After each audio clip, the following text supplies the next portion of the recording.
Bienvenue à cette conférence du samedi matin. Ambulance et transition écologique. Alors, est-ce que ce sont deux mots antinomiques? C'est un petit peu ce dont on va parler aujourd'hui. Avant de commencer à vous présenter la thématique, je vais vous présenter les intervenants. Donc à ma gauche, Léopold Ekedi, qui est le représentant de la société VAS, qui est responsable des marchés France et Afrique, si je ne m'abuse, un peu plus, France et Afrique.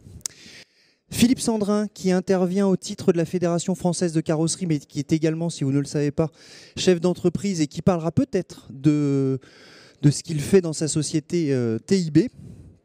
Et alors Christophe, j'ai oublié votre nom de famille, Stegemann, qui est représentant également de la société VAS sur des sujets plus techniques et qui est anglophone ou germanophone pour celles et ceux qui maîtrisent la langue de Goethe. Voilà.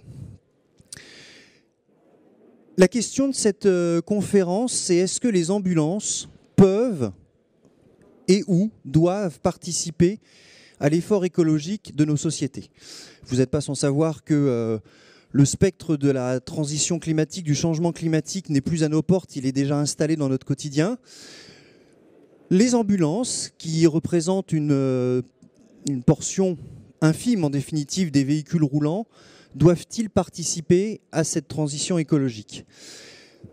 Plutôt que de parler de concept, j'ai voulu qu'on ait des témoignages sur du pragmatique, sur des choses qui existent, des expérimentations et puis aussi des positionnements. Alors, je vais vous passer la parole, Philippe, en premier. Du point de vue de la Fédération française de carrosserie, quels sont les leviers pour réduire l'impact écologique des véhicules et notamment des véhicules destinés au transport de patients que sont les ambulances? Bonjour à tous. Le passage de l'énergie thermique avec des alternateurs à passer une énergie électrique est une révolution qui est engagée et qui est irréversible. Le drame que nous vivons en Ukraine va être un accélérateur puisqu'on se retrouve avec du gasoil à 2,20, 2,30, 2,40. Donc on ne va pas arrêter là la révolution des énergies. L'énergie électrique, elle est connue, elle évolue, elle est maîtrisée, mais on a plusieurs types d'utilisation. Et le problème de l'énergie électrique sur le monde de l'ambulance, il se trie en plusieurs positions.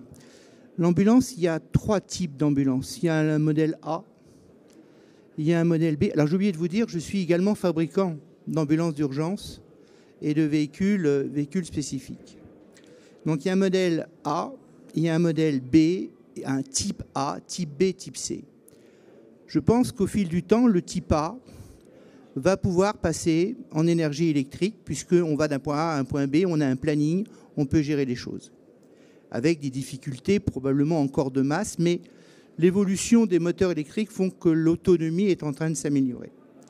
Le type B, ça devient un peu plus compliqué puisqu'on a une batterie auxiliaire qu'il va falloir alimenter et on sait que dans les moteurs électriques, la batterie auxiliaire est indépendante de la batterie moteur, donc il faut la charger séparément de la batterie moteur. Donc ça, c'est un premier problème.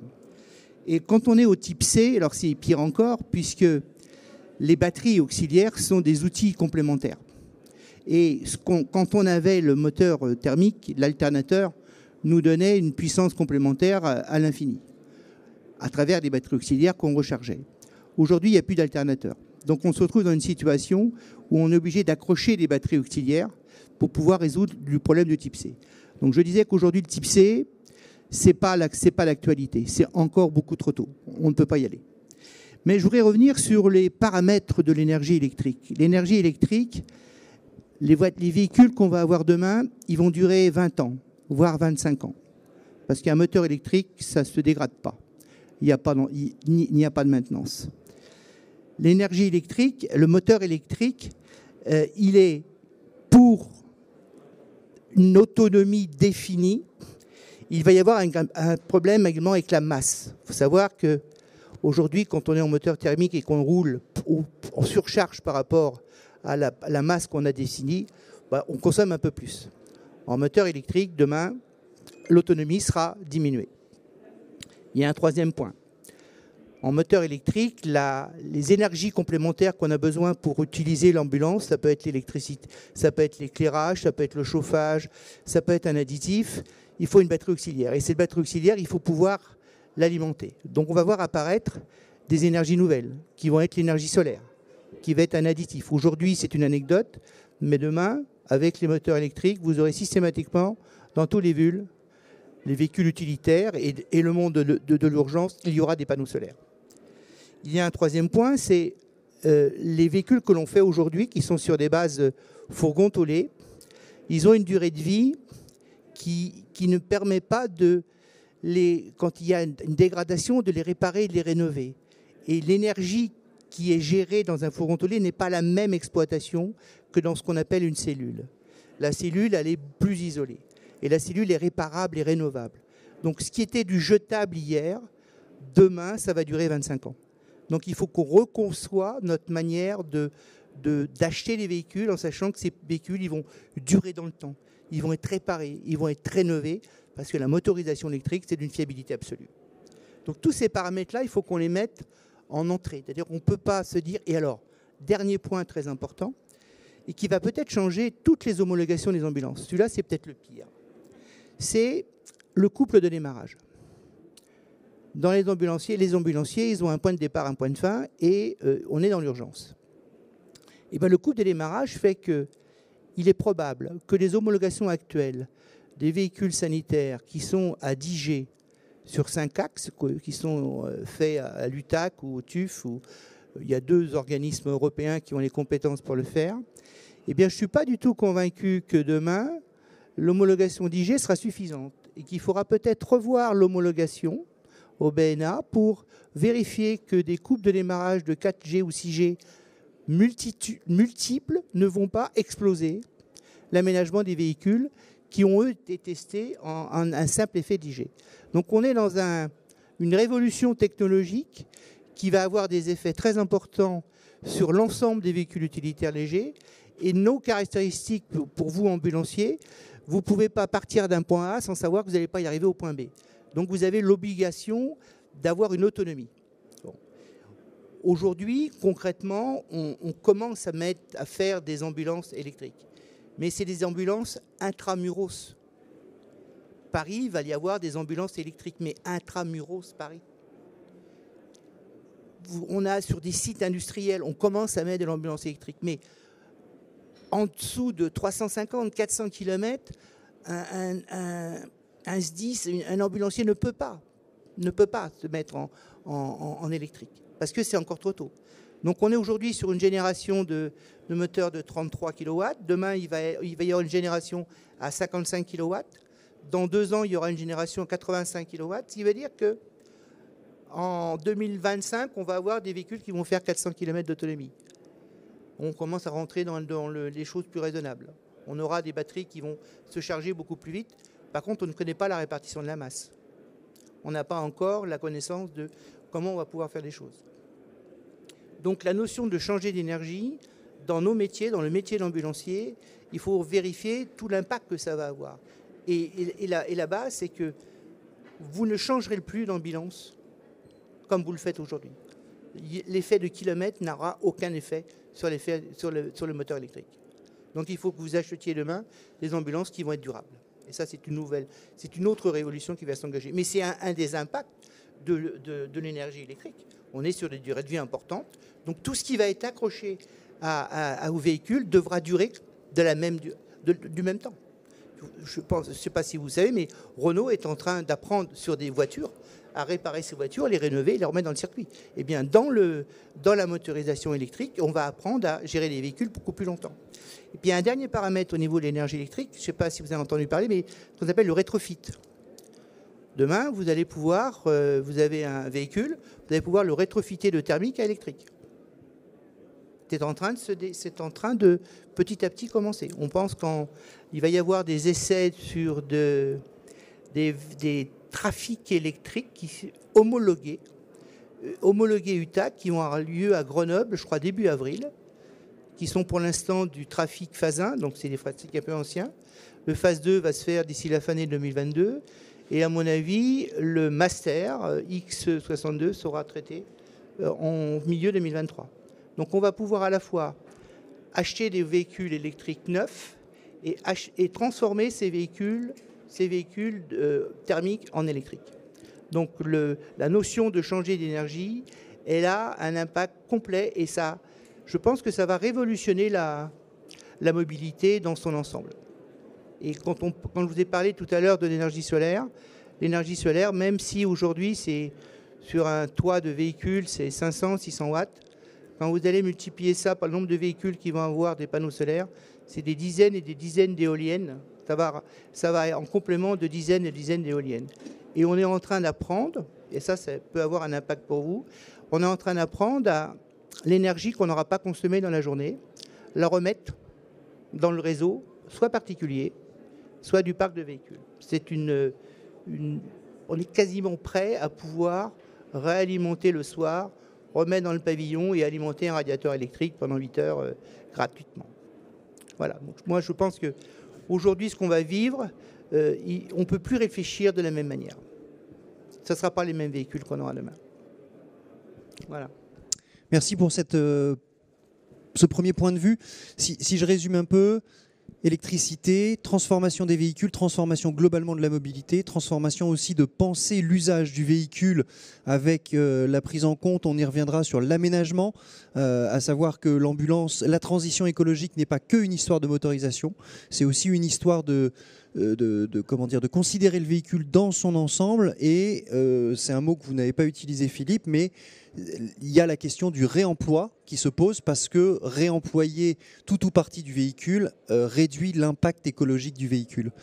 Léopold, Philippe Sandrin dit l'ambulance électrique de type C, non, pas tout de suite. Vous allez sans doute faire mentir pour partie Philippe. VAS a fabriqué, et vous allez nous expliquer dans un deuxième temps cette fabrication, a fabriqué et a proposé en expérimentation une ambulance de type C, 100% électrique. Elle a notamment été mise en expérimentation dans le SDIS 77 à l'été dernier.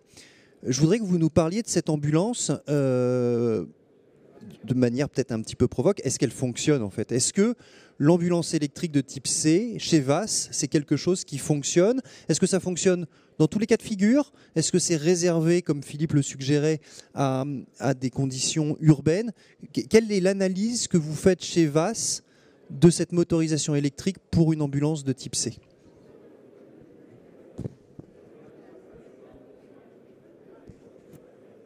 Déjà, bonjour et merci pour l'invitation. Déjà, VAS, en fait, c'est une entreprise qui, en fait, nous sommes constructeurs d'ambulances et beaucoup plus concentrés sur des véhicules de type B et C. Donc en fait, notre réflexion a débuté depuis 7-8 ans sur des ambulances électriques de type C. Et on savait qu'il y a des constructeurs qui réfléchissaient sur des ambulances électriques, hydrogène, en fait, toutes sortes d'énergies renouvelables. Et nous nous sommes dit, l'ambulance, comme disait M. Sandrin là-dessus, il n'a pas tout à fait tort, une ambulance de type C, la mettre sur le marché avec un constructeur OEM, ça veut dire en fait un constructeur normal, c'est compliqué, c'est complexe. Et nous avons décidé, nous, de travailler avec deux autres partenaires, deux autres experts, un dans l'électrification et un autre dans la climatisation.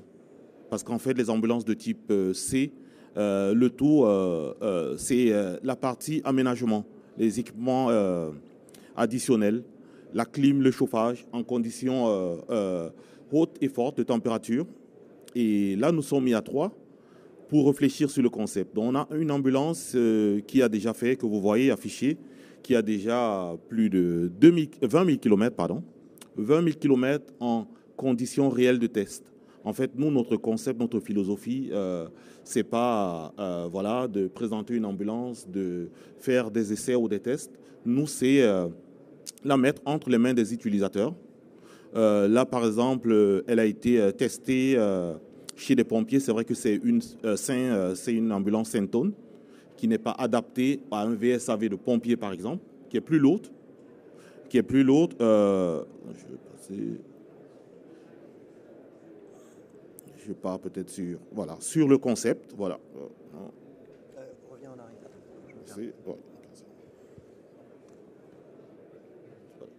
Voilà, c'est bon. Celui-là ? Non. Non, celui-là. Oui. Voilà.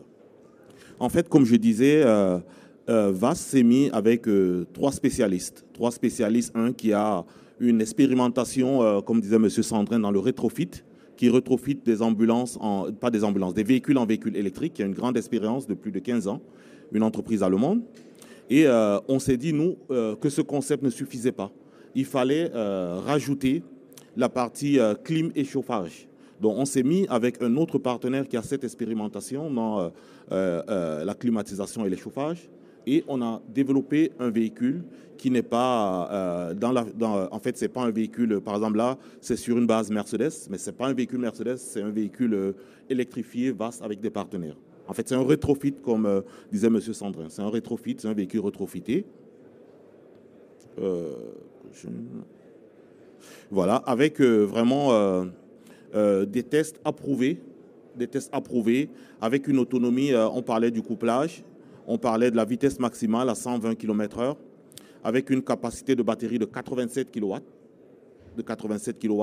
et un temps de charge, pour le moment, nous sommes en train d'évoluer dans les charges. Pour le moment, nous sommes avec du 22 kW, avec du 22 kW en 3,5 heures, et puis avec du 50 kW à 1 heure et demie.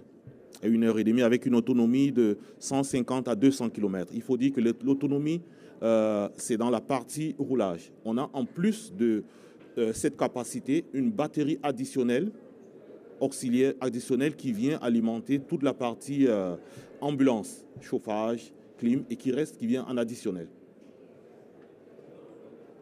Donc, pour nous, les expérimentations qu'on a faites, là, par exemple, on l'a testé, ce véhicule, on l'a mis en conditions réelles de test, qui partait en première ambulance chez les pompiers des Yvelines pendant 10 jours. Les tests ont été très, très positifs. Malgré qu'ils sont avec plusieurs départs, en fait, sans rentrer à la caserne, nous sommes jamais descendus sans charger à l'hôpital, parce que dans les hôpitaux, il n'y a pas encore de borne, ou alors sans charger à l'hôpital. Nous ne sommes jamais descendus à moins de 40% de consommation, en fait, de capacité de batterie, de reste de batterie. On l'a testé dans plusieurs autres villes. On l'a testé à Stuttgart, on l'a testé dans plusieurs villes allemandes. Bon, je ne vais pas entrer dans tous les détails. Et en Suisse, elle a été traitée en Suisse. Et là, nous sommes plus dans une phase prototype, expérimentation. Nous sommes dans une phase de série déjà.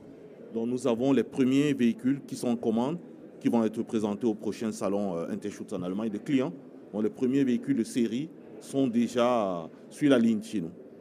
Donc, pour nous, oui, l'ambulance de type C fonctionne, mais je suis tout à fait d'accord avec M. Sandrin, pas à toute utilisation. Si vous avez un client ou des pompiers qui font 200-300 km de route avec toutes les conditions, chauffage, tous les équipements, je ne pense pas que c'est le produit adapté. Pour moi, je pense qu'il n'y a pas de technologie idéale pour une ambulance, par exemple l'hydrogène ou l'électrique. Chacun a sa place. Comme dans le passé, on a fait des erreurs d'opposer le diesel à l'essence, alors que chacun a sa place, chacun a son utilisation. Et je pense qu'une ambulance électrique telle que celle-là, elle a sa place dans un centre-ville, mais pas pour des grandes distances, par exemple. Merci. Est-ce que dans la salle, est-ce qu'il y a des gens qui veulent déjà réagir à ces premiers propos, à savoir la présentation de Philippe et puis celle de Léopold sur cette expérimentation et sur cette transition électrique des véhicules? Oui, j'arrive.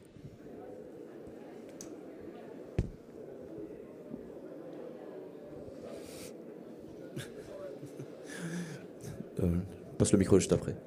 Je me présente, Jean-François Gillard, je suis directeur des opérations de l'aide médicale urgente belge. Alors, je pense qu'à part Trump, tout le monde est un peu écolo, alors plus ou moins. Et donc, j'y suis sensible comme tout le monde. Mais moi, ce qui m'intéresse, c'est notamment l'impact opérationnel. Parce que forcément, si on intègre ce type de véhicule, est-ce que ça ne va pas changer notre manière de travailler? Est-ce qu'on ne va pas devoir réduire les secteurs, multiplier les ambulances, avoir plus de départs, changer les horaires? Parce qu'effectivement, malgré que j'ai une tendance à l'écologie, je me vois mal expliquer à une victime ou une famille qu'on n'a pas pu la sauver parce qu'on est tombé en panne de batterie. Et donc voilà, est-ce que ça ne va pas changer vraiment radicalement notre manière de travailler? Ce qu'on va faire, on va prendre la deuxième question, puis on va voir en fonction de cette deuxième question. La mienne, elle va vite être réglée. Le service en Suisse qui a eu cette ambulance, c'est lequel? Juste pour info. Ich weiß, welche Partner von uns hat diese, oder welche Kunde hat das getestet? Zurich. Zurich, la ville de Zurich. Très bien, merci. Merci. Alors, impact opérationnel, messieurs. Alors, ce que je disais tout à l'heure, c'est exactement ça. C'est-à-dire qu'on va dans une génération de véhicules qui vont avoir des caractéristiques complètement différentes, qui vont se rapprocher au fil du temps de l'énergie thermique qui est à l'infini, puisqu'on on peut rouler comme on veut, on fait le plein en 2 minutes. On a l'énergie additive comme l'on veut, puisqu'on a un alternateur, on a des batteries auxiliaires. Les batteries auxiliaires sont reliées avec l'alternateur. Tout ça, ça se charge. On peut durer des heures et des heures. Il n'y a pas de débat. Avec l'énergie électrique, il va falloir qu'on s'adapte effectivement à l'utilisation qu'on en a. On va prendre un autre exemple, la BSPP qui est Intramuros Paris. La BSPP a utilisé dernièrement des véhicules thermiques avec des FAP, des systèmes d'antipollution, les plus sophistiqués qui existent sur le marché Renault. Alors, on est sur un marché plutôt français, donc avec des constructeurs français, plutôt Renault et Peugeot. Donc la marque Renault a déjà engagé des châssis électriques, mais la BSPP est tombée en panne avec des véhicules qui étaient avec des systèmes anti-pollution. Et on va passer en énergie électrique avec une autonomie de 200 km, voire même un peu moins, sur du 3,5 tonnes, avec une cellule, mais sans aucun problème pour Paris. Parce qu'Intramuros Paris, la durée maximum, c'est 10-12 km, aucun problème pour pouvoir fonctionner. Donc le parc de la BSPP va se transformer et cette année, au mois de juillet, je crois que le 14 juillet, le premier véhicule de la BSPP électrique qui sera fonctionnel va être présenté et il est déjà prévu de basculer régulièrement des véhicules en énergie électrique au niveau de la BSPP. C'est également faisable chez les SDIS sur tout ce les zones où il y a intramuros. Par contre, il est vrai que quand vous êtes dans un département et que vous ne savez pas que vous allez faire 150, 200 ou 250 km, c'est même pas la peine d'essayer de le faire. Donc c'est l'autonomie qui va régler la mesure de l'exploitation du véhicule. Et cette autonomie, elle progresse, puisqu'on parle aujourd'hui en 2025, toujours sur le même constructeur Renault, d'avoir une autonomie de 350 km avec 85 kW de batterie. Donc on va progresser, mais on ne peut pas le faire. On ne peut pas le faire brutalement. Et en même temps, ce qui vous concerne, vous, particulièrement, c'est la gestion des énergies additives, qui c'est un des rares véhicules qui a besoin d'énergie additive et qui doit être indépendante de l'énergie de l'autonomie parce qu'elle n'est pas... On peut pas la coupler. Donc cette énergie-là, elle va nécessiter des améliorations techniques, des innovations techniques et trouver des autres énergies qui vont pouvoir participer. Ce que vous disiez tout à l'heure sur le chauffage, sur la clim, tout ce qui peut apporter une énergie complémentaire qui va être utilisée pour résoudre ça, il faudra qu'on l'utilise. Donc on est effectivement dans une notion où ça ne va pas être la même chose. Et puis en même temps, je pense que votre outil de travail, l'investissement n'est pas le même. Votre outil de travail, vous allez les garder. Vous allez les réparer, vous allez les rénover et vous allez les faire vivre beaucoup plus longtemps. Et là, c'est la vraie démarche écologique. Parce qu'on est maintenant, et on va acheter des produits qui vont durer dans le temps, dont le coût de possession va faire dégringoler. Et l'empreinte carbone, elle est là. Donc c'est une autre manière de voir notre métier. Mais il faut vraiment qu'on le prenne d'entrée et qu'on prenne tout le contexte qu'il va y avoir qui vont être modifiés. Donc il y a de l'actualité, il y a une actualité avec VAS et c'est très bien, on est très content que ça bouge. Il y a une actualité avec Chrono, puisque je vous parle de la BSPP, vous avez des sites qui sont en train de passer, parce que intramuros, de passer en électrique sans aucun problème, et vous avez des SDIS qui sont en train de se répartir leurs compétences, leur circuit pour dire je vais mettre une ambulance électrique à tel endroit, parce que je suis dans un réseau qui me permet d'avoir une certaine autonomie. Je vais vous renvoyer votre question, puis après je vous donnerai la parole. Je vous la renvoie évidemment avec beaucoup de bienveillance, et je la renvoie à tout le monde d'ailleurs, parce que votre question, elle est hyper intéressante. C'est-à-dire qu'on parle transition écologique, vous vous interrogez très légitimement sur l'impact opérationnel, mais j'ai envie de vous dire à toutes et à tous, est-ce qu'en définitive, la modification opérationnelle, le changement de modèle tout en gardant l'efficacité, parce que je suis bien d'accord, je partage et je pense que tout le monde le partage, évidemment on ne peut pas répondre à une requête en disant sous couvert de la transition écologique, non, je ne peux pas intervenir, hein, tout le monde est d'accord avec ça. Ça fait des ordres, de la même manière que dans les années 80, alors à la poste française en tous les cas, hein, pour les Suisses et les Belges c'était peut-être un peu différent, l'ordinateur venait d'arriver et puis quand on voulait un carnet de timbre, le préposé des postes nous disait ah bah non, il y a l'ordinateur, ça marche pas. Et donc évidemment, on ne pourra pas faire la même chose avec l'écologie, on ne pourra pas refuser les appels. Mais est-ce qu'en définitive, la transition écologique, c'est, on en a parlé, motorisation, réemploi et peut-être changement de doctrine opérationnelle. En définitive, c'est ça.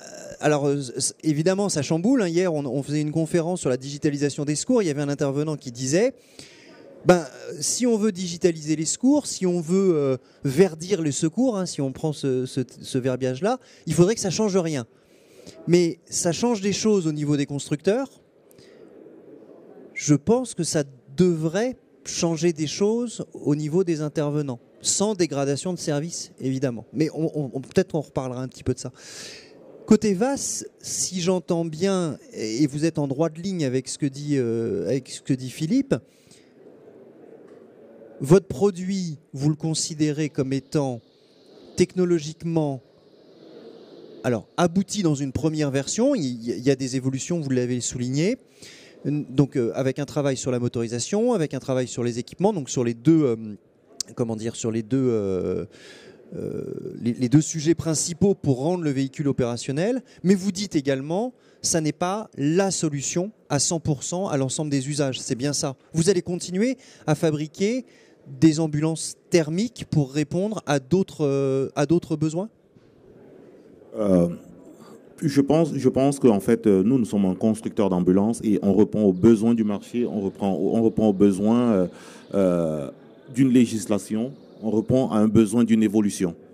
En parlant tout à l'heure, peut-être en revenant sur la question, le point posé par monsieur, la transition énergétique, moi, je pense que ça impose plutôt aussi des compromis. Ça impose des compromis. On ne peut pas, de toute façon, il y a beaucoup de choses qu'on va plus pouvoir faire. Vous allez, côté opérationnel, changer la façon de parler, de penser, parce que je pense que ça aussi, ça va être comme vous disiez tout à l'heure avec la Poste il y a 15, 20, 30 ans. Ça va changer dans la manière de penser, de réfléchir, de conduire, d'acquérir des véhicules.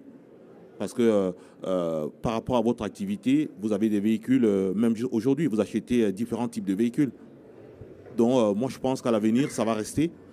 Je ne pense personnellement pas, et je suis de l'avis de M. Sandrin, qu'au jour d'aujourd'hui, les 10 prochaines années, une ambulance électrique, hydrogène, sera la solution totale à une utilisation de véhicules de type C, avec évolution, parce qu'il y a plus que, parce qu'il y a des véhicules plus équipés. Quand vous regardez la PHP, les véhicules de Paris, il y a des véhicules qui embarquent plus d'équipements.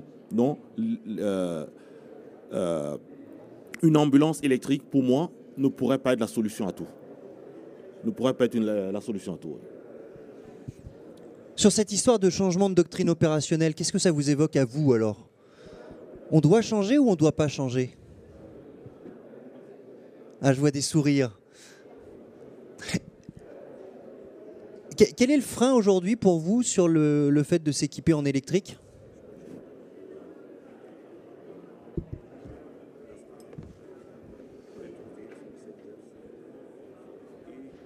Alors, c'est pas tellement un frein, mais le service level agreement chez nous et l'intervalle médical libre pour avoir un moyen, c'est 15 minutes dans 95% des cas.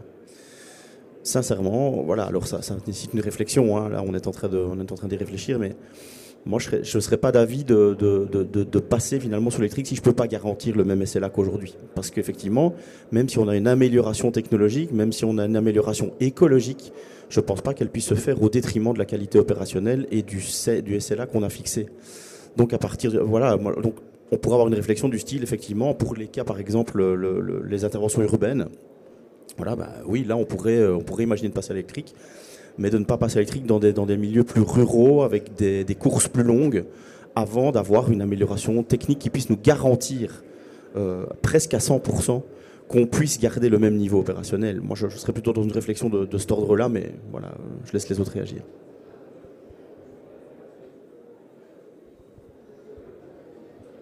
Moi je pense que le gros problème aussi, c'est qu'actuellement on n'a pas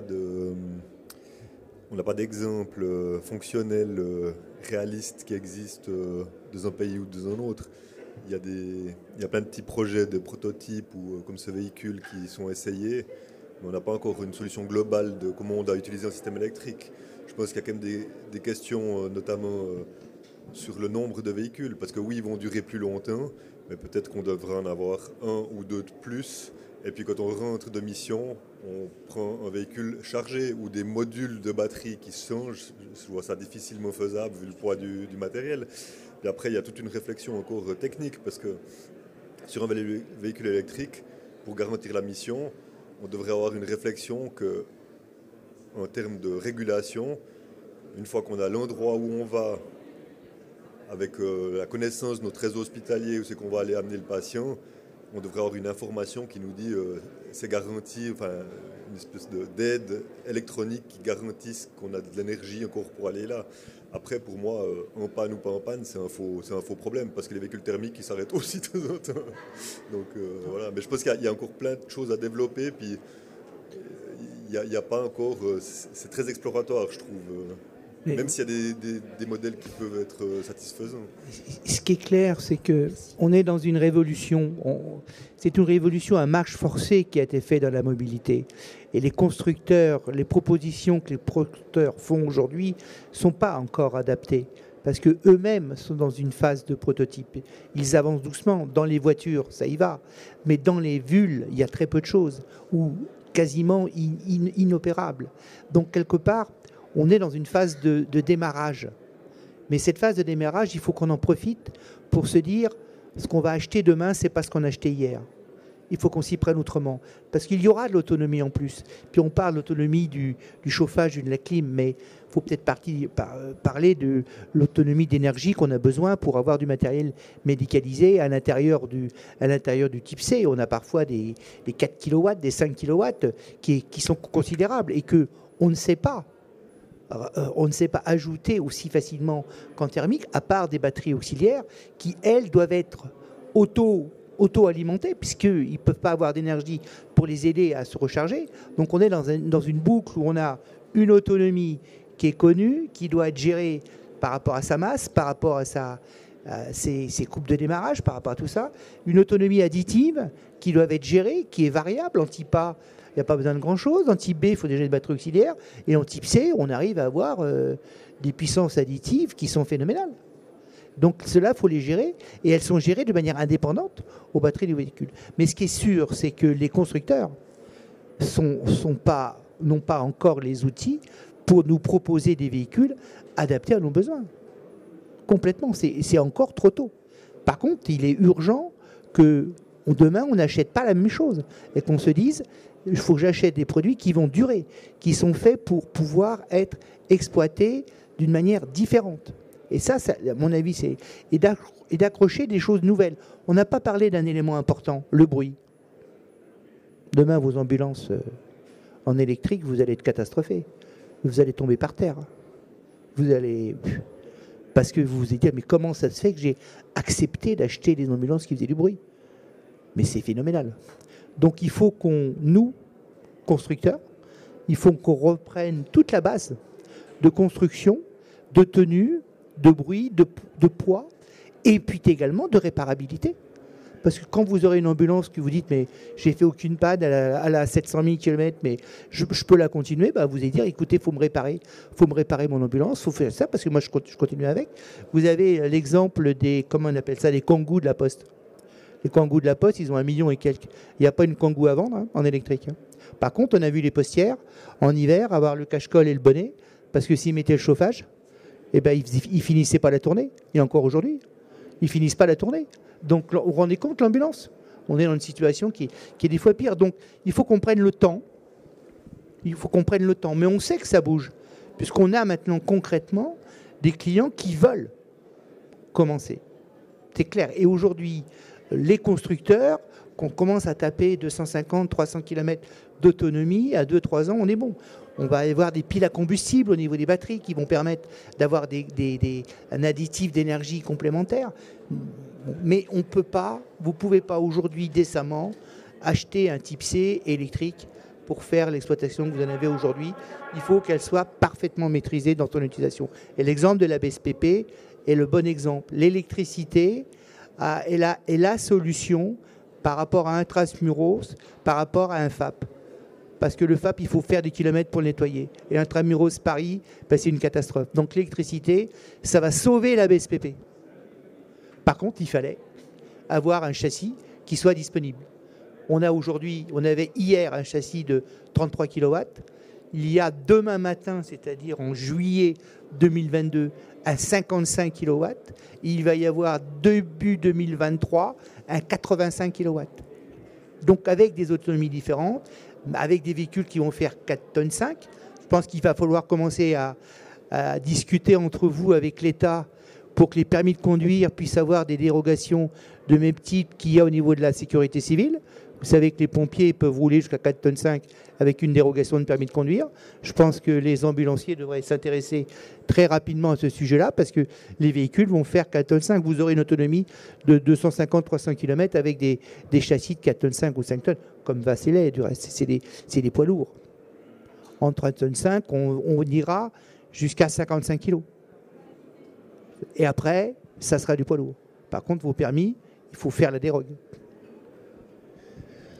Philippe, vous avez dit pile à combustible, donc oui, c'est électrique. Je me suis entretenu pour préparer cette conférence avec Renault, qui n'a pas pu être présent pour différentes contraintes.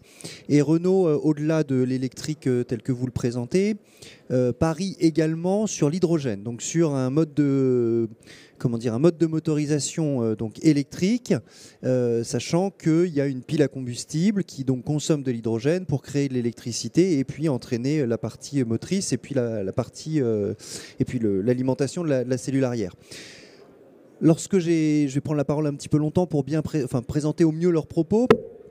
Le sujet de Renault, c'est un constat, c'est un double constat. Un premier constat partagé sur l'électrique, à savoir des autonomies encore assez faibles, même si quand on parle avec vous, Vas, on est déjà un cran au-dessus, mais des autonomies assez faibles, avec des capacités de recharge incompatibles avec les doctrines opérationnelles, soit de disponibilité, soit de, je reprends ce que vous avez dit, est-ce qu'il ne faudrait pas un deuxième véhicule, augmenter en fait le parc pour se dire, quand je reviens, c'est pas je charge mon véhicule et j'attends qu'il soit chargé et je repars, c'est je reviens, je change de véhicule, je le mets en charge, je change de véhicule et on y va, puisque changer les batteries, a priori, trop compliqué. Voilà. Donc, eux disent, l'électrique aujourd'hui, il y a des vraies contraintes d'infrastructure technologique. Et donc, parient plutôt, ou en tous les cas investissent plutôt dans un premier temps sur de l'hydrogène. Alors avec des contraintes techniques aussi, alors je vous vois grimacer, c'est très bien, on va en parler, avec des contraintes techniques aussi, notamment sur les infrastructures de recharge, mais en se disant que les autonomies sont plus importantes et que donc, à partir du moment où les infrastructures de recharge vont arriver, la desserte locale sera assurée, donc urbaine, mais aussi périurbaine, peut-être pas rurale, mais périurbaine. Donc pour le transport interhospitalier, ça fonctionne. Pour le transport interrégional, on n'y serait pas encore. Voilà. Et j'ai perdu le fil. Et qu'une fois qu'il y aura un maillage de stations-service hydrogène suffisant, alors plus maillé que le thermique, enfin que le gasoil ou l'essence, parce que les autonomies sont encore un petit peu plus faibles, et ben l'hydrogène sera pérenne. Alors ça répond aussi pour celles et ceux qui ne sont pas français ou qui n'ont pas forcément suivi l'actualité française autour de l'hydrogène, à une injonction ou à une ambition politique du président de la République qui date maintenant d'il y a 2-3 ans, et de dire que l'indépendance énergétique française passe plutôt par l'hydrogène dans un premier temps, donc par le développement d'une expertise et d'un savoir-faire autour de l'hydrogène. Et donc évidemment Renault en tant que constructeur français s'inscrit dans cette ligne-là. Donc c'est à la fois une réponse politique et une réponse technique. Voilà. Qu'est-ce que vous en pensez? Alors je vais peut-être vous redonner la parole à Vas, parce que Vas, donc 83 kW, c'est ça? 87. Donc 3 ans d'avance sur les projections de Philippe, entre guillemets. L'hydrogène, vous y avez pensé quand vous vous êtes lancé dans cette démarche de construction d'un véhicule avec une motorisation alternative, donc une motorisation non thermique? Si tu permets, je pose la question, je traduis. Die Frage ist, haben wir gedacht an Hydrogen, wenn wir unser Konzept entwickelt haben? Il répond en anglais. Oui, on répond en anglais quand on traduit. Est-ce que tout le monde parle anglais? Ouais. Qui ne parle pas anglais? Ok, on traduira. In English, yeah. It's okay. Yeah. So I try to answer this question in English. So the question was about hydrogen. If we considered hydrogen during our development for the electrical ambulance, for sure we are considering also the hydrogen in the, let's say, second step, because we are convinced at the moment that the electrical energy is sufficient for the reach, for the autonomy, for the city regions. For sure, you can't compare this as a black and white decision. Means we should not think in to have all the ambulances, all the vehicles as an electrical one or as a combustion one. It will be a mix, because we are in a transmission phase from the combustion technology and we're going up to alternative technology, whatever it will be. At the moment, we are at the stage where there are concepts to be used in the city regions. For instance, our electrical ambulance. But I'm quite also convinced that the next step will be a mix, also considering hydrogen. Means there are ambulances which need to make longer distances, also quite often longer distance. Means they need to have the flexibility to have, simply said, a longer range. So therefore it will be also a next step in the development, but it takes a bit time, also with the question of the infrastructure. So we are all about thinking electrical infrastructure, and often have the rumor that this is the most complex issue what we have at all, to integrate charging station, to have all the infrastructure in place to charge them where we want to charge. But it's the same question with hydrogen. So we also need to consider the infrastructure, but again, this will be the second step. Si je résume la réponse, Vas a et puis Léopold, vous me corrigez, hein, Vas a effectivement considéré dans le cadre de la transition vers des énergies alternatives l'hydrogène comme étant une solution, l'une des solutions qui pourrait répondre à un certain nombre de besoins, et notamment des besoins de transport sur des distances plus importantes que l'électrique. Néanmoins, d'abord, ils ont investi sur la motorisation 100% électrique pour répondre à un besoin urbain, donc compatible avec l'autonomie qui a été rappelée, donc avec un usage urbain. Et qu'ils considèrent toujours le développement d'une motorisation hydrogène. Et néanmoins, et je trouve qu'en ça, c'est en droite ligne avec ce que Renault m'a expliqué, même si la conclusion en définitive est un peu différente, néanmoins, Vas se dit qu'aujourd'hui, la problématique de l'infrastructure n'est pas compatible avec un développement maintenant d'une motorisation hydrogène, mais que ça reste une hypothèse de travail et une solution technique à mettre en place, encore une fois, pour répondre à une problématique plus longue distance. Je pense que ça met aussi en lumière, et puis Philippe, je vais vous laisser la parole, ça met aussi en lumière une fois de plus je ne sais pas si c'est changement de doctrine opérationnelle pour reprendre vos propos, mais en tous les cas, sans doute, changement organisationnel dans la manière de considérer sa flotte de véhicules, la flexibilité ou la moindre flexibilité des véhicules, et donc de trouver la manière d'engager ces véhicules pour répondre évidemment au niveau de qualité. Je pense que de toute façon, la question de dégrader le niveau de qualité, elle ne se pose pas, et de toute façon, et je ne sais plus si c'est Léopold ou Philippe qui l'a dit, mais je crois que c'est vous, Léopold, le constructeur se met évidemment en réponse d'une problématique opérationnelle, et si demain vous allez voir un constructeur qui vous dit mon ambulance elle est moins chère mais elle fait moins de kilomètres et elle tombe plus souvent en panne, de facto la relation elle est biaisée. Donc de toute façon, effectivement, je pense qu'il va y avoir une adaptation organisationnelle, hein, c'est ce que vous disiez, on répond aux besoins, et aujourd'hui effectivement la réponse de VAS est une réponse urbaine, testée, et ça n'est pas l'ambulance avec un grand A qui fait tout. Mais on le sait, le thermique a cette flexibilité, malheureusement, qu'aujourd'hui l'électrique n'a pas. Alors je dis aujourd'hui parce que, Philippe, c'est ce que vous disiez, on n'est qu'au début de quelque chose. L'hydrogène, Philippe, qu'est-ce que vous en pensez ? Moi, je peux vous donner Renault, le groupe Renault, a un site industriel qui s'appelle PVI, qui fait à la fois les motorisations électriques et les projets hydrogène. Les motorisations électriques, on est sur des dates de livraison. Hydrogène, on est sur un projet 2026. Et les premiers plans qu'on a reçus fait que la structure aujourd'hui actuelle avec les bouteilles est complètement inadaptée au monde de l'ambulance. On est incapable de le faire. Donc aujourd'hui, l'hydrogène, c'est une technologie qui, de toute manière, va apparaître et qui va prendre position. Mais dans notre activité à nous aujourd'hui, c'est pas compatible. Par contre, je pense qu'au niveau des batteries auxiliaires, il va y avoir une révolution, une amélioration, la gestion des batteries auxiliaires qu'on a besoin, nous, dans nos ambulances, parce qu'on a l'autonomie du véhicule, mais on a la gestion d'une énergie complémentaire qu'on a besoin.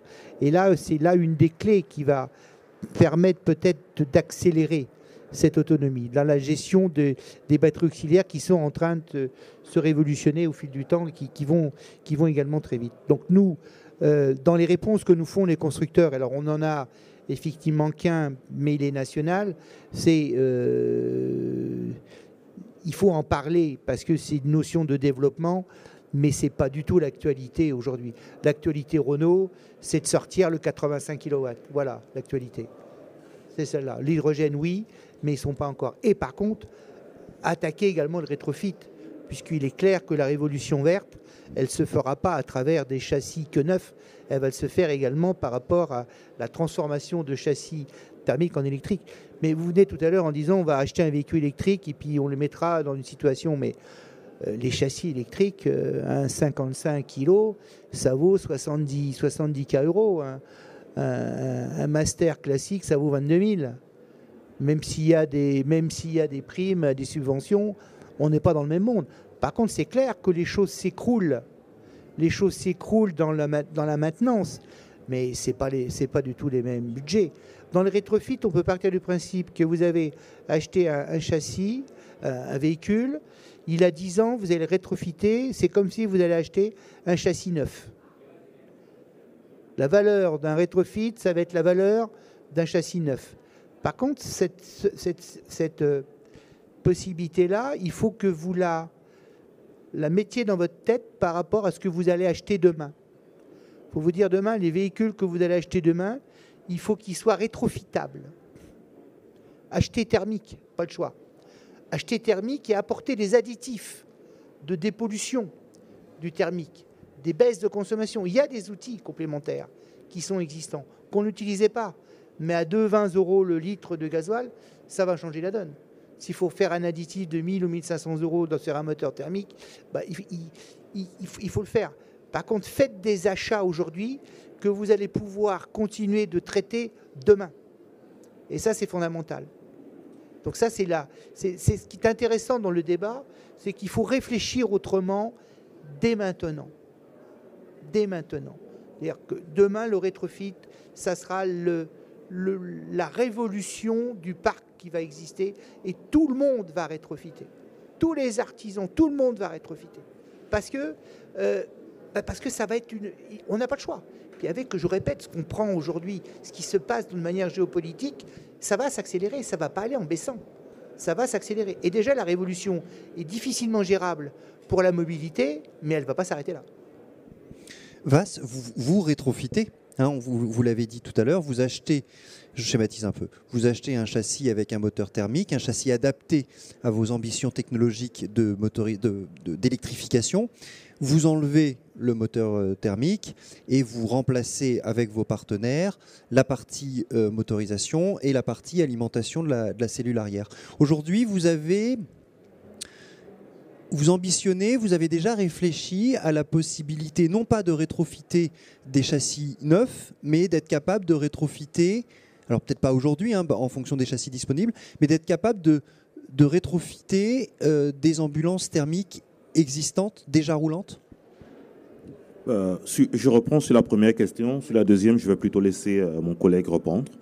En fait, sur la première, le rétrofit, nous sommes dans le rétrofit depuis des années. C'est vrai que c'est des véhicules neufs qu'on achète.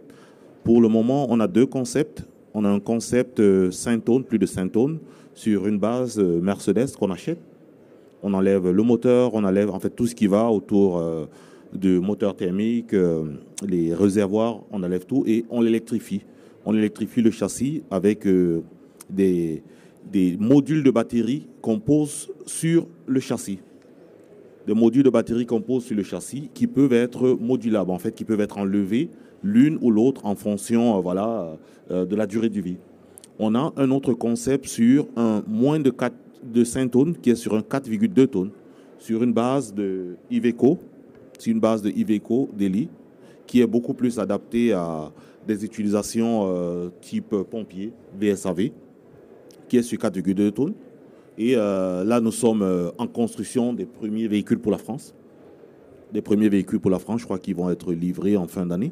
En fait, des commandes clients déjà sur la France. Sur du 5 tonnes, les véhicules vont être exposés au prochain salon en Allemagne, Interschutz, au mois de juin. Les premières séries clients vont être exposées au salon.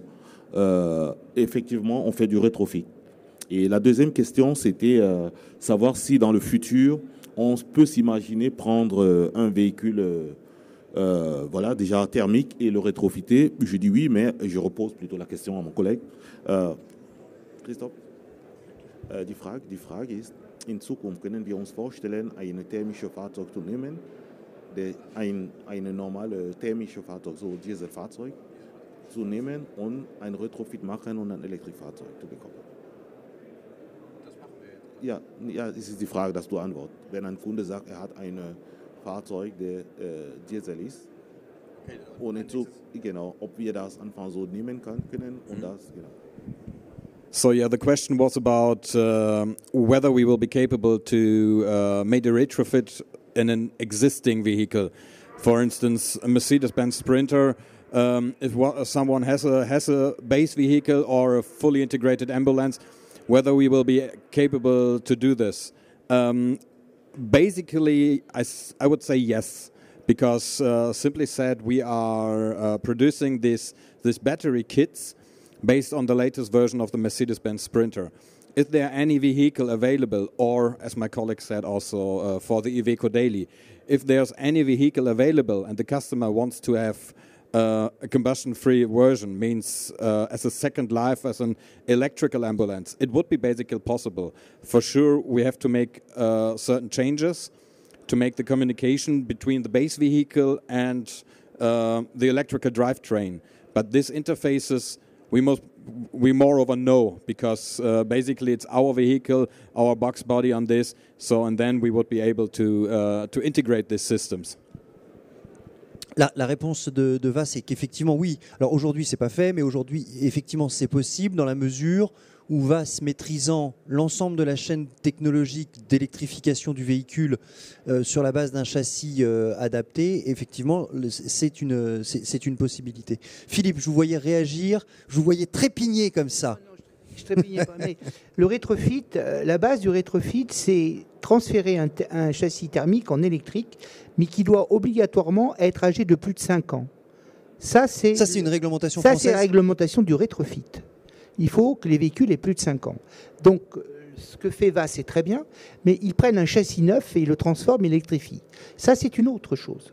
Là, on parle de rétrofiter. Rétrofiter, c'est on a un véhicule qui a un certain nombre d'années et on va le passer de thermique en électrique. Et la loi dit 5 ans. Ça peut aller jusqu'à 10 ans. Donc, vis-à-vis de Renault, puisque vous êtes des professionnels, on va taper le X62 de 2011 à 2014. Tous les véhicules de 2011 à 2014 peuvent être rétrofités par la loi. Le coût, c'est le coût de la valeur d'un châssis neuf. Par contre, l'avantage, c'est que l'aménagement qui est derrière, si on a fait attention à ce qu'on faisait, il repartit pour 20 ans, puisque vous avez des outils de travail qui coûtent très cher. Donc le rétrofit, c'est transformer un parc thermique en électrique. Et c'est ça la donnée d'entrée. Alors, je présume, mais on va en reparler, il y a peut-être des différences de réglementation entre les pays. Oui. Mais donc c'est pas du tout la même chose. Mais en France, vous, côté TIB, je parle aux chefs d'entreprise, vous avez légalement la possibilité d'acheter un châssis thermique neuf, d'enlever la partie thermique et de faire un véhicule électrique. J'ai expliqué tout à l'heure en introduction. Vous allez avoir à Grenoble un Trafic phase 1, qui est de 2008, qui a été rétrofité en électrique et qui est homologué UTAC. C'est-à-dire que moi je peux rétrofiter d'un châssis thermique en électrique, puisqu'on est dans une gestion électronique, mais il y a une homologation qui va s'accrocher à ça, qui sur un modèle qui nous permettra de rétrofiter tous les véhicules de ce même modèle. On n'en est pas là. Aujourd'hui, il y a des start-up qui sont en train de le faire. La société que je vais voir à Grenoble, c'est une start-up. Et ce qui est intéressant, c'est que comme elle a fini quasiment le trafic, donc le trafic demain, en phase 2 ou phase 3, vous avez des trafics qui ont 5 ans, 6 ans, 7 ans. Vous allez vous dire, je le garde, il est aménagé, il est propre, je le garde, je le rétrofite et je le passe en énergie. C'est d'où là la difficulté de la gestion de motorisation, enfin de conduire un véhicule électrique. Quand on démarre au feu vert, on voit où il y a le véhicule électrique et les thermiques. C'est clair. Ça, cette notion-là, c'est un additif à se dire, si je rétrofite, est-ce que je ne vais pas prendre mon aménagement dans la tête? Alors, au niveau de votre monde de l'ambulance, il y a des homologations qui sont extrêmement importantes et il y a des crash tests. Par contre, je prends le monde des métiers particuliers, plombier, chauffagiste, qui a un aménagement de fourgon tôlé sophistiqué, qui a 5 ans, 6 ans, et qui dit « je vais me le rétrofiter ». Il rétrofite. Le problème, c'est que si le chauffeur il se considère qu'il est en urgence et qu'à chaque fois qu'il fait un démarrage, il se met à 6G, à mon avis, au bout de quelques mois, il va prendre tout l'aménagement de son véhicule qu'il a tenu pendant 6 ans, il va le prendre sur la tête parce qu'il n'y a plus rien qui va tenir dans le véhicule. Donc on est dans des notions où même quand on va rétrofiter, on rétrofite, mais on fait attention à ce qu'on fait. Et alors, autre notion du rétrofit, on entend parler du rétrofit sur les voitures, mais le rétrofit sur les voitures, c'est l'anecdote. Par contre, le rétrofit sur les vulles, il est faisable. Il est faisable parce qu'il y a de l'espace, parce qu'il y a la possibilité de mettre des batteries, il y a la possibilité de changer les moteurs. Donc industriellement, le marché du rétrofit est un marché ville. Il n'est pas un marché voiture. Il sera un marché VUL et un marché poids lourd, bien sûr. Léopold, chez VAS, vous l'avez dit tout à l'heure, mais peut-être pour le repréciser, ou pour que moi je comprenne mieux, le véhicule que vous commercialisez n'est pas un véhicule Mercedes, n'est plus un véhicule Mercedes. Vous passez par une phase d'homologation et votre véhicule est un véhicule de marque, alors je ne sais pas de marque VAS, mais c'est ça, c'est plus un véhicule de marque Mercedes, c'est ça? Non, c'est juste la carrosserie Mercedes, mais c'est plus un véhicule sur la carte grise, c'est pas marqué Mercedes ou Iveco, c'est un véhicule VAS. Et alors sur le marché français, parce que bon, ce qui est bien, c'est qu'il n'y a pas que des Français, mais ceux qui ne sont pas français, vous connaissez l'art de la complexification administrative de notre pays. Sur le marché français, c'est compliqué. Vous avez dû faire réhomologuer le véhicule pour qu'il puisse être roulant en France, ou le fait qu'on soit en Europe, je vois Philippe qui fait comme ça, je ne suis pas un spécialiste, le fait qu'il soit roulant en Europe, donc homologué en Allemagne, le rang roulant en France et donc dans tous les pays européens, c'est comme ça que ça fonctionne? Die Frage ist es die Homologation. Wenn wir so ein Fahrzeug, unser Fahrzeug, wie sieht das mit Homologation aus? Ist es homologiert? Können wir das in ganz Europa verkaufen? The question is about the homologation, means the approval to operate this vehicle in any European country. So the procedure will be like this, that we will get type approvals in Germany, and these type approvals are accepted and are the base for the individual approval in any European country. That's as a short summary of this procedure, what we're doing. For sure, we are prepared to get the homologation in France, in any European country, in Switzerland, and for sure also in Germany. So, and there are procedures how we can get this homologation, because it's not an OEM vehicle. Finally, we or our partner with whom we are doing the electrification is the manufacturer of these vehicles, and therefore there are type approvals for those kind of special vehicles. Yeah.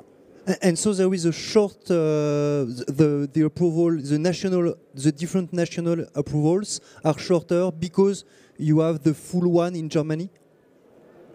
Yes, we have the preparation and let's say the approval documents on the German base, and these are accepted for manufacturers with small quantities of vehicles, and therefore we can do the homologation in any European country. Yeah. Ok.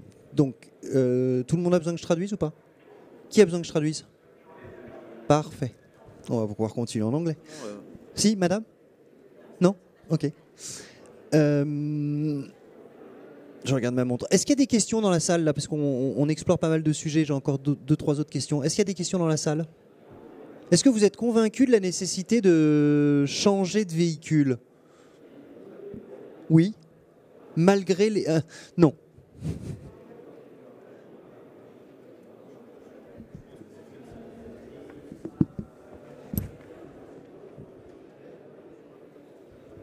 Je pense que c'est une réponse qui ne peut pas être traitée de manière manichéenne ou binaire. Ça doit être effectivement au cas par cas en fonction de l'utilisation et des possibilités techniques. Mais moi, je reste très très clair sur le fait que je ne veux pas une régression au niveau de ma doctrine opérationnelle pour faire de l'écologie. Je souhaite qu'effectivement la technologie puisse rencontrer les nécessités opérationnelles de l'aide médicale urgente. Merci. La notion que vous ouvrez, en fait, et autour de laquelle on tourne en définitive, hein, tous ensemble ce matin, c'est que transition écologique, oui, dégradation opérationnelle, non. Et en fait, la réponse, c'est hybridation, c'est bien ça? Aujourd'hui, la réponse que VAS apporte, c'est une réponse complémentaire au thermique. Philippe, c'est un peu ce que vous expliquiez aussi. C'est qu'en fait, aujourd'hui, la question ne va plus être, quand on constitue une flotte de véhicules, de juste s'intéresser à l'aménagement, au modèle type B, type C, mais aussi de se dire, en fonction de mon activité opérationnelle, 15% de thermique, un peu d'hydrogène, un peu d'électrique, et puis dans l'électrique, un peu de 55 kW, un peu de 83, un peu de plus. C'est ça la réponse aujourd'hui. Ça veut dire que pour vous, en tant que constructeur, le travail, votre gamme de véhicules va être plus grande demain pour répondre à plus de besoins et qui intègre cette contrainte écologique? Je pense que l'avantage que l'on a, et VAS et nous à ce débat-là, c'est qu'on est dans une base d'outils de travail accrochés à un châssis qui est le vecteur. Le vecteur va changer complètement. Il faut que l'outil de travail puisse évoluer avec le châssis qui va durer beaucoup plus longtemps. Donc c'est plutôt la difficulté demain, c'est qu'il y a un concept de produit qui, à mon avis, va avoir des problèmes puisqu'il ne va pas durer dans le temps. Quand vous tapez un fourgon tôlé sur le côté, il n'est pas réparable. Et votre véhicule, il est mort. Eh bien demain, avec une motorisation électrique, il faut que ça dure longtemps. Parce que le moteur, il va durer longtemps. Donc il faut acheter des produits qui sont durables. Et ça, c'est la base de l'écologie. Acheter des produits durables qui puissent être réparables, qui ont une notion de coût de possession à minima. Et là, on est dans le bon créneau. Parce qu'en même temps, on peut mettre de l'énergie solaire sur les toits. Aujourd'hui, on est à 600, 700 watts. Demain, on va être à 1000 watts. Mais 1000 watts complément d'énergie sur une ambulance, ça peut apporter des plus. Si demain, il y a des batteries auxiliaires qui sont avec comment on appelle ça, à carbone, qui permet, à pile à combustible, on a une autonomie complémentaire, on va activer cette révolution-là. Mais on n'est déjà pas dans le même coup, donc on ne fait pas n'importe quoi. On achète aujourd'hui des choses qui font, quand on va mettre un véhicule électrique, partez du principe que vous l'avez pendant 25 ans. Ça, c'est la base. Et tout ce que vous allez mettre autour, il faut que ça dure 25 ans. Sinon, ça ne sert à rien. Et sinon, ça va vous coûter plus cher que ça devrait vous coûter. Mais également important, on a fait le choix de s'accrocher au constructeur. C'est-à-dire qu'on a un constructeur, alors on en a deux, on a Peugeot et on a Renault. On reste accroché auprès de nos constructeurs parce que c'est eux qui vont battre la mesure de la gestion. En même temps, acheter aujourd'hui des véhicules où il y a de la gestion électronique. N'achetez plus d'électromécanique. Il faut acheter de la gestion électronique parce qu'avec les châssis électriques, il va falloir gérer tous les consommateurs qui sont additionnels. Il va falloir les gérer à la précision près. Un chauffage, il va être réglé à 17, à 18, mais il ne fera pas 24. Il faut qu'il fasse 17 et 18. Parce que la moindre consommation d'énergie, vous allez la payer. Il faut donc consommer l'énergie à son besoin le plus strict.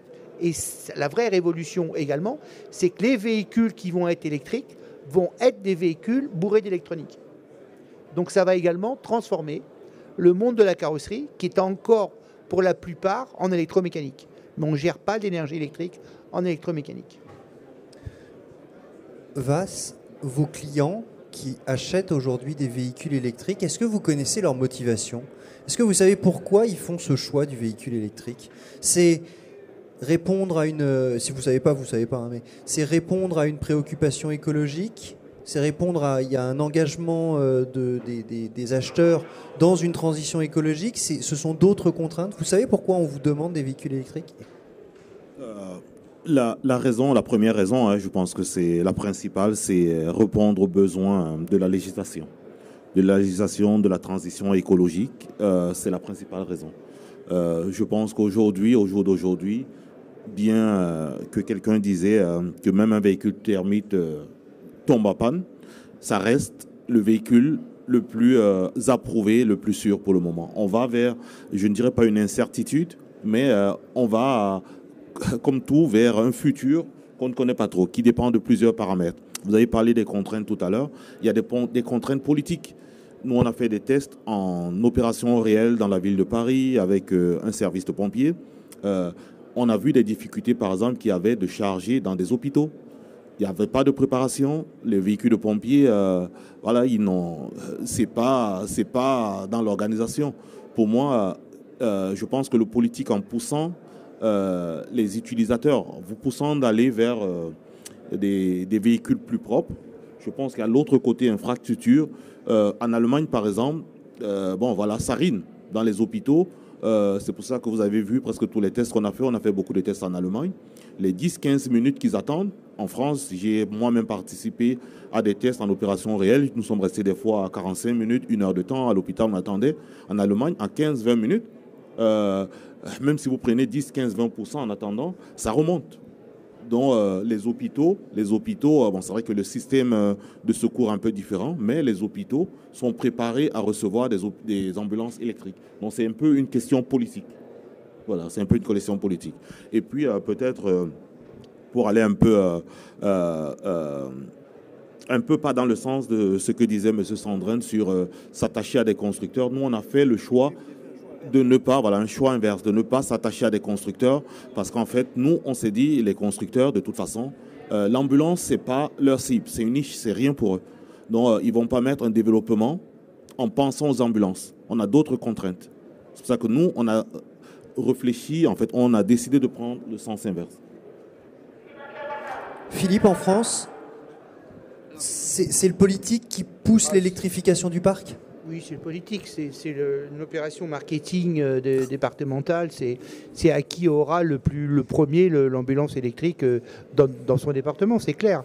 Et on ne parle pas de budget, là. On parle de est-ce que vous êtes capable de me la faire ? Point barre. Et si en même temps vous rajoutez des panneaux solaires sur le toit, ils ne demandent même pas le prix des panneaux solaires. Il faut qu'il y ait une image. On est dans une image, on va vers l'écologie. Il faut montrer une image écologique. Donc c'est la technologie qui freine. Parce que si la technologie était là, je crois que peu importe le prix, les départements basculeraient en énergie électrique, sans se gratter la tête. Parce qu'il y a une volonté politique et il y a une volonté d'être à la hauteur de ma mission politique d'élu. Je veux bouger les lignes. Donc on est plutôt en train de dire non que de dire oui. Parce que si on n'a pas les moyens, on n'a pas le réseau, le constructeur, on n'a pas les outils constructeurs, on n'a pas la disponibilité, on n'a pas ce qu'il faut pour pouvoir répondre aux besoins.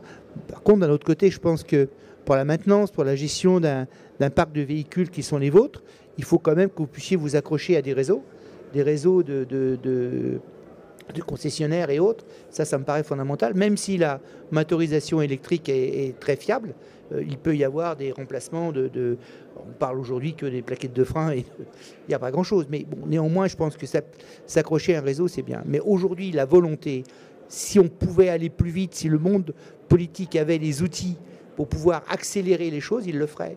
Il nous réclame, sans se gratter la tête.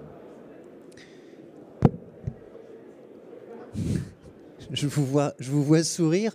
Parce qu'en fait, je ne sais pas si on est sur la conclusion, enfin s'il y a des questions, je prendrai, mais on n'est pas loin, je pense, de la conclusion en fait, de ce temps. En définitive, et c'est intéressant d'avoir un constructeur allemand et puis un représentant français, on se rend compte que donc c'est bien une volonté politique qui pousse vos clients à acquérir, peu importe le prix en France peut-être en fonction des subventions, c'est peut-être un peu différent en Allemagne, mais en tous les cas, c'est une volonté politique qui pousse. Alors, je ne vais pas faire mon sceptique de base, mais on critique tellement souvent le pouvoir politique de ne pas faire les choses. Là, en l'occurrence, il pousse sur une transition sociétale a priori nécessaire. Enfin, a priori nécessaire, c'est ma conviction personnelle. Vous, en tant que constructeur, trouvez des solutions. On a vu des solutions différentes, mais vous êtes sur la même ligne, en définitive, sur la recherche, à la fois sur la recherche de l'autonomie propre du véhicule et la question des infrastructures qui viennent complémenter l'autonomie parce qu'il n'y a pas encore la flexibilité du moteur thermique et que donc pour que le véhicule électrique soit adapté, il faut avoir un relais d'infrastructure et il faut penser l'alimentation différemment de la pompe à essence une fois par semaine.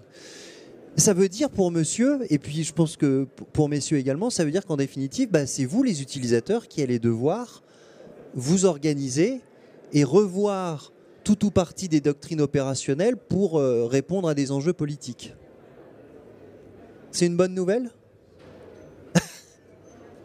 J'arrive.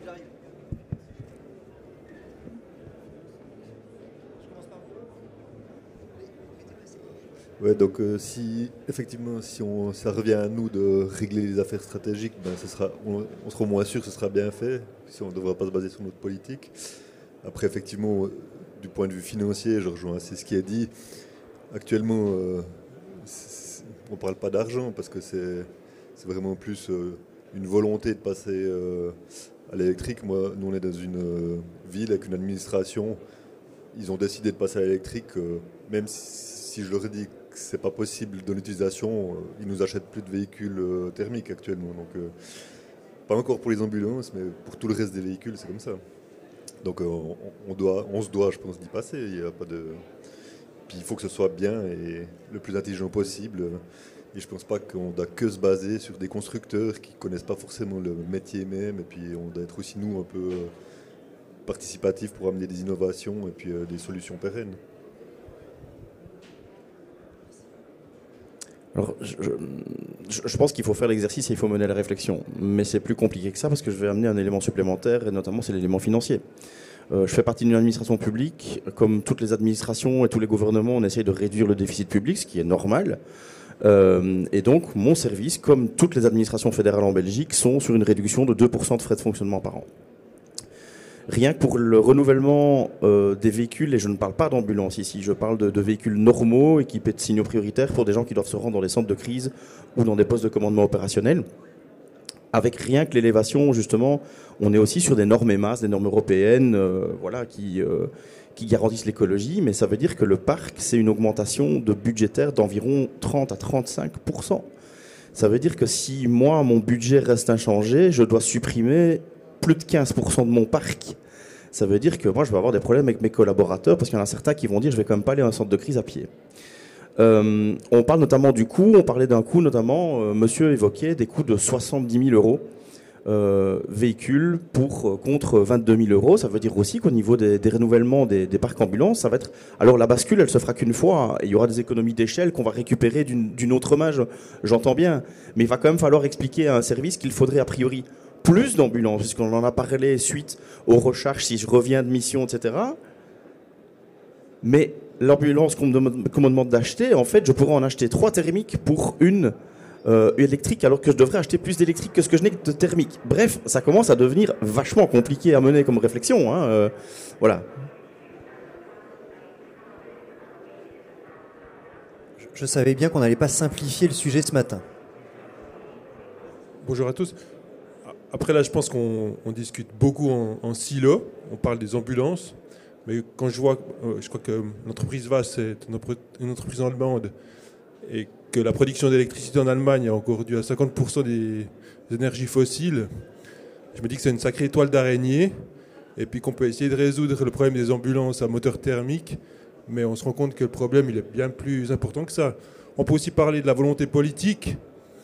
Alors oui, ça fait une bonne image quand il y a des élections, mais quand on n'arrive pas à trouver des accords sur les accords du climat à Paris et tout ça, et je me dis qu'on est encore loin de pouvoir avoir un parc entièrement électrique et surtout une électricité d'origine renouvelable et non plus des énergies fossiles. Ouais, je vous remercie. Vous me volez presque ma conclusion. Ouais, bah, vous ne me la volez pas, je vous la repasse. Un dernier élément, enfin moi je suis pas un technicien, je suis pas ingénieur, mais il y a aussi toute une polémique sur est-ce que finalement la production de tous ces moyens écologiques et notamment des batteries, est-ce que c'est vraiment fait de manière écologique et respectable et durable? C'est encore une autre question. Voilà, ce sont des choses qu'on entend, qu'on voit, qu'on lit. Est-ce qu'elles sont vraies ou pas? Je suis pas technicien, je suis pas qualifié pour en parler, mais c'est aussi une question qui mérite d'être posée. Par contre, ce qu'on peut dire, c'est qu'il y a également une volonté politique à que les parcs deviennent verts. C'est-à-dire qu'aujourd'hui, vous avez une obligation, vous avez 50 véhicules, que 10% de votre parc passe au vert. Et demain, ça sera 20%. Et après-demain, ça sera 30%. Et vous allez subir des taxes. Et un des grands gagnants, le rétrofit, un véhicule rétrofité à 6 ans, devient un véhicule comme neuf, électrique, vert. Donc on est quand même avec des contraintes qui vont bousculer tous les acteurs économiques départementaux, tous les décideurs et tous ceux qui ont des parcs de véhicules, ils vont avoir une imposition à avoir X partie du parc en vert, sinon taxe, et dans 2 ans plus, et dans 5 ans. Donc quelque part, on ne peut pas discuter du bien fondé si la batterie dans sa conception est plus polluante que le gasoil. Ça, je ne sais pas répondre. Mais on sait qu'on est dans une volonté d'autonomie d'énergie et que dans notre pays, c'est clair que c'est une voie de développement avec toutes les contraintes et avec toutes les améliorations qu'il y aura. Mais à mon avis, on ne fera pas machine arrière. Et ça va plutôt s'accélérer avec ce qui se passe en Ukraine. Parce que là, on prend d'autres types de proportions. Vas, vous avez envie de réagir? Je dirais, nous, de notre côté, nous sommes un constructeur. Donc on reprend un besoin. En fait, que ce soit une ambulance thermique ou électrique, nous, on reprend aux besoins du marché. Pour aller même un peu plus loin, je ne pense pas qu'une entreprise comme VAS, nous, on fait une moyenne de 2000 véhicules l'année d'ambulance de secours, de 2000 véhicules l'année. Et je ne pense pas que si on continue que dans l'électrique, avec les cycles de remplacement, ce sera pour nous aussi un impact négatif. Donc nous, comme je disais, on s'adapte vraiment aux besoins du marché. On continue à travailler dans le développement. On a un véhicule aujourd'hui qui est là, qui est approuvé, qui fonctionne. On continue à travailler. Par exemple, sans faire de publicité, les temps de charge, dans la prochaine évolution, on va passer à 30 minutes de charge. Donc, en fait, nous, on continue à travailler sur vos besoins. Je vais vous remercier d'abord d'être venu présenter ce matin, d'avoir échangé sur des sujets qui dépassaient le cadre strict en définitive du constructeur et d'avoir échangé des idées. Et je vais rebondir sur les 3 réactions. Et j'ai volontairement fait l'impasse sur un certain nombre d'interlocuteurs sur cette conférence pour circonscrire le sujet à la construction de l'ambulance. Et je suis très content parce que je l'aurais fait, mais vous me l'avez volé et je trouve ça très bien que ça vienne de vous. Il y a la question budgétaire, qui est une vraie question en regard de la politique, c'est-à-dire qu'on a, vous l'avez évoqué, on a des politiques publiques qui disent plus vert et qui en même temps disent moins cher. On a des industriels qui, Philippe l'a dit, n'ont pas le choix technologique que de faire plus cher parce qu'aujourd'hui c'est plus cher et c'est comme ça. Voilà. On ne va pas faire porter, à mon sens, un choix politique sur des industriels qui sont contraints par des problématiques de marge et je réagis. Alors, il y a cette contrainte organisationnelle avec votre réponse qui est de dire on va réagir intelligemment, on va être force de proposition, mais je pense que ça, pour le coup, ça fait partie de l'ADN des services de secours en général, que d'être inventif face à des défis, quels qu'ils soient, et ce défi technologico-écologique. Et je suis d'accord avec votre intervention. On a regardé aujourd'hui le problème par le tout petit bout de la lorgnette. Je suis 100% d'accord avec vous et c'était volontaire de ma part. Mais effectivement, la question de la transition écologique, la question de la motorisation électrique n'est pas la seule réponse à l'impact écologique. Il y a les sources d'approvisionnement, il y a les sources de production. Et je terminerai par quelque chose que vous avez dit tous les deux. Il n'y a pas que la motorisation, il y a aussi la capacité à réemployer, à réduire l'impact en achetant moins et en faisant durer plus longtemps. Voilà. Je vous remercie toutes et tous. Je vous souhaite un bon samedi, une bonne visite du salon et puis à très bientôt.